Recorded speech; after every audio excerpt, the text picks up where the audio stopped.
想去旅行但又怕搞數據漫遊，傳統SIM卡要出街買，仲要換卡裝卡，麻煩到暈。告別一切煩惱啦 ，Before Travel 幫你諗好晒啦。我哋嘅 eSIM 係專門為你設計嘅旅行數據方案，安坐家中唔使出街，一個簡單步驟即刻搞掂。唔單止咁，旅途之中想加數據，直接 WhatsApp 我哋就可以隨時增值，方便到你唔信啊！想有着數，機會嚟啦！而家只要喺網上購買任何一張 Before Travel eSIM，就可以即時享受港幣5蚊嘅獨家優惠折扣，每張減5蚊啊！多買多慳，旅遊準備得更加輕鬆啦！記住 Before Travel，Before Travel， 準備好，旅途暢通無阻，立即上 Before Travel 網站或者登入我哋嘅連結，攞走你嘅專屬優惠啦！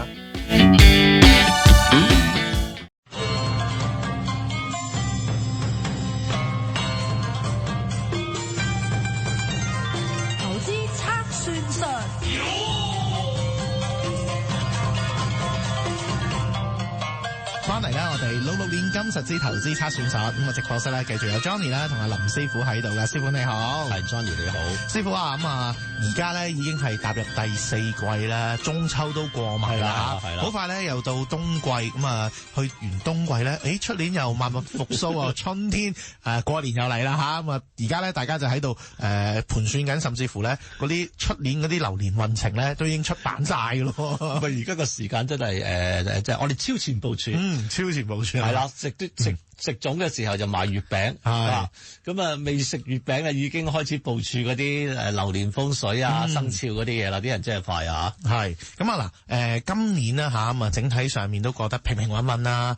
股市方面咧就幫到大家賺大錢啦，但係唔係好多人都咁噶，即係有啲人就話我今年流年不利啊吓咁啊，好多原因去解釋嘅。係啊，咁流年不利嘅有好多原因啦。我哋都睇節目都提過啦。有時你個流年係個八字大運嘅組合，咁啊出現一啲我哋不順係啦，係呢啲色子嘅組合，咁啊不順啦，就會出事啦。咁啊，但係大部分人咧對於呢種嘅講法咧，就覺得深得滯。大家都中意淺白嗰啲嘅，係啊，就係你犯太歲啦。不過我好細個咧就已經知道就話，即係睇得多就話犯太歲其實咧就唔係咩嘅，即係表示當年變動大啫。所以我就話咁明嘅，變動大啊嘛，考試升學出國嗰啲全部都係變動嚟㗎啦。咁搬屋都係啊，咁仲有咩啊？轉職啦，係啦，搬屋啦，升學啦，都係咯，係咯。其實好多嘢都係㗎。咁你嗱，因為咧呢個犯太歲嘅概念咧，就隨着嗰個媒體咧越嚟越渲染咧，咁我哋好多人都識嘅，係因為12生肖啊嘛，個個諗咗咩對沖啊咩，總之係迎沖嘅係啦，總之咩都有啦。咁但係咧我又唔會話評論得太多，但係我講下啲 funny 嘢啦，開心嘅嘢先。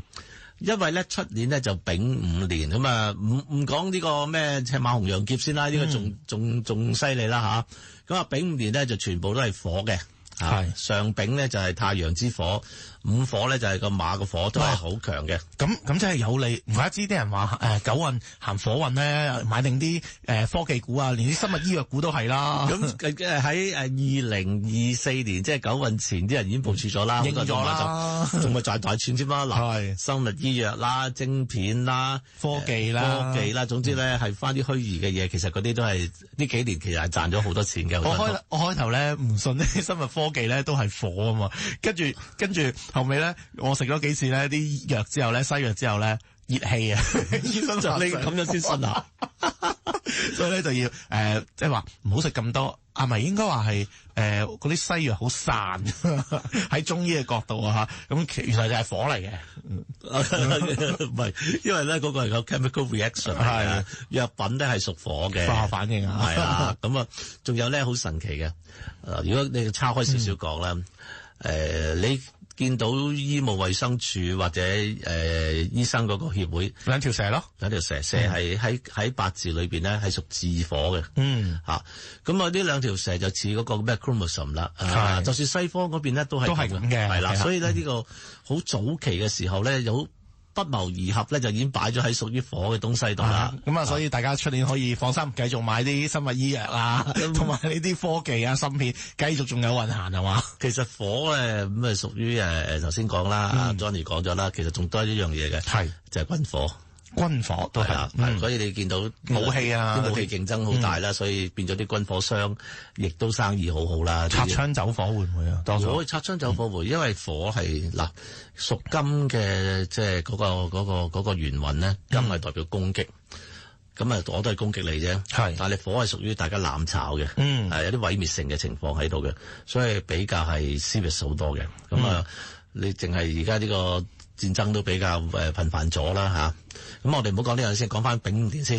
丙午年咧，出年咧就屬馬嘅。咁啊，我呢輪咧就有啲即係啲客戶又好啦，啲徒弟又好啦 send 啲嘢俾我睇，就有一個提出咗一個方法咧，或者呢個新嘅見解咧，就係出年咧就係午係屬於馬嘅。咁啊，如果犯太歲，大家咧好多人都識啊，老鼠同馬衝啊，師傅我識啊，咁啊子午衝啦，大家都識啦呢個。咁啊，仲有一種咧就係午字形。午字形，午咧係呢個就馬年出世，午同午咧就字形。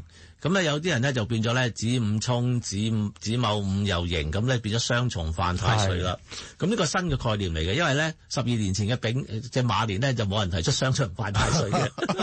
而點解今年要咧？因為我會覺得係市場需要咯。咁你犯一個太歲就最多係拜太歲啊，我哋攝太歲啦。即係佢嗰個其實太歲就同生肖有關嘅啫。係啦，咁我咁問你啦，如果你真係雙重犯太歲，咁你係咪拜2次呢個攝太歲就搞掂咧？哇！咁冇得解嘅喎。嗱，如果你姓馬，咁係咪3重犯太歲先？哇！你好聰明喎，唔好意思，你賴嘢啦你。唔講得係呢個咁啊，冇理由噶嘛，即係呢啲謬誤嚟噶嘛。呢啲就係謬誤嚟啦。咁但係我哋普通人咧，即係大家都係作為取易不取難嘅態度嘅。呢啲好容易睇啦，我係生肖係咩，咁就擺咗落去啦。嗱，其實咧大家唔使太擔心嘅。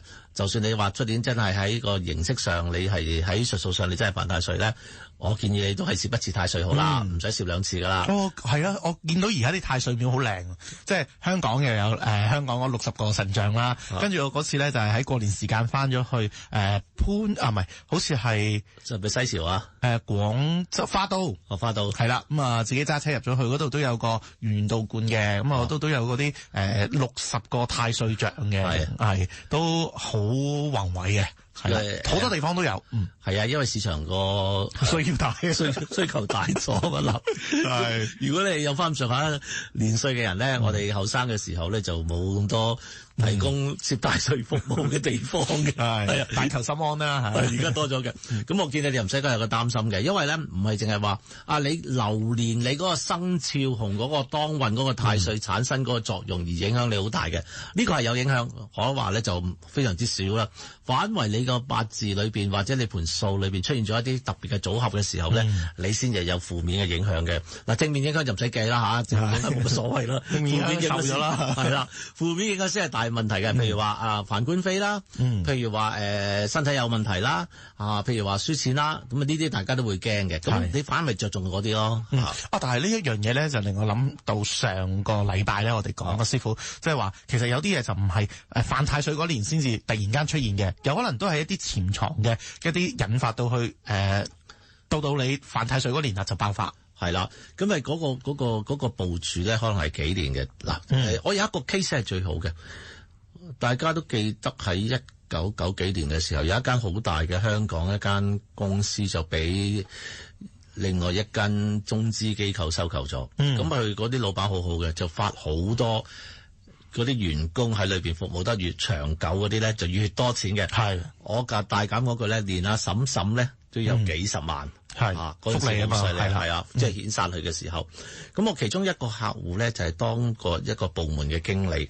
咁咪俾咗佢一個幾大筆錢去作為遣散嘅，起碼700位數字啦，好大嘅嗰個數字當時嚟講。咁嗰位先生咧，好耐都未揸過咁多 cash 喺身啦。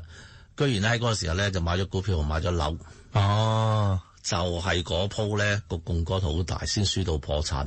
嗱，如果你純粹單一年去睇，喂，嗰年我執咁多錢，公司遣晒咁多錢，好開心啊，好正面啦。嗱，我相信在座喺收音機旁邊都覺得，喂，嗰年我行運啦。但係因為咧呢個禍胎咧唔係嗰日發生，可能係先1-2年之後。係你因為有咁多資產，你先至會爆煲玩到咁大嘅啫。即係啱啱好就係啱啱去犯太歲嗰年啦。佢唔係犯太歲嗰年嚟嘅，佢嗰年係另外一啲組合嘅，佢就咁樣賴咗嘢啦。所以大家要小心，突然之間好多錢翻嚟嘅時候咧，你係嗰年係好運嘅。但係尾後即係跟住嗰1-2年，究竟係點樣嘅組合咧？你反而要小心啲。因為本來你少少錢唔會玩到槓桿咁大噶嘛。係啊，你知道買樓槓桿係大噶嘛。見好就要收嘅本身。好啦嚇咁啊，今日咧唔該晒師傅啊，休息一陣，轉頭翻嚟繼續我哋嘅66年金術之企業藍圖。